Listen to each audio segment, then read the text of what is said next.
Lyme disease is caused by a bacteria called Borrelia burgdorferi. This bacteria lives inside a certain kind of tick called a deer tick.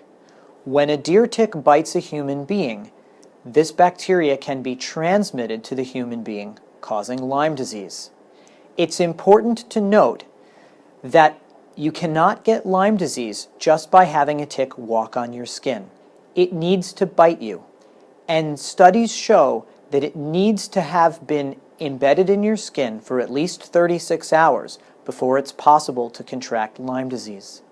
It's also important to note that ticks don't jump, hop, fly, or descend from trees. You need to brush up against shrubs or grass where the tick is located, and then it can latch on to you.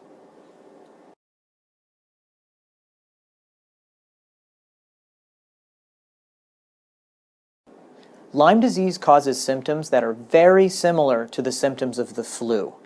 These nonspecific symptoms include fever, chills, and sweats, weakness and fatigue, muscle ache and body ache, and headache.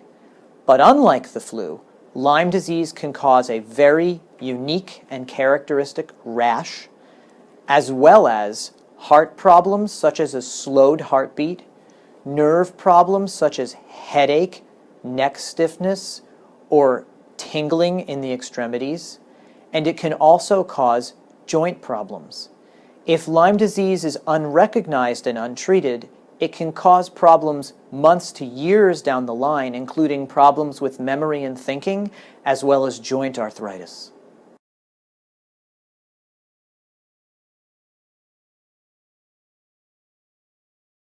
Your primary care physician or an emergency physician will be able to diagnose you with Lyme disease by taking your history and performing a physical examination. There are blood tests that can diagnose and detect Lyme disease, but these blood tests are not useful right after a tick bite or when someone develops the initial symptoms of Lyme disease because it takes many, many weeks for the blood tests to be positive.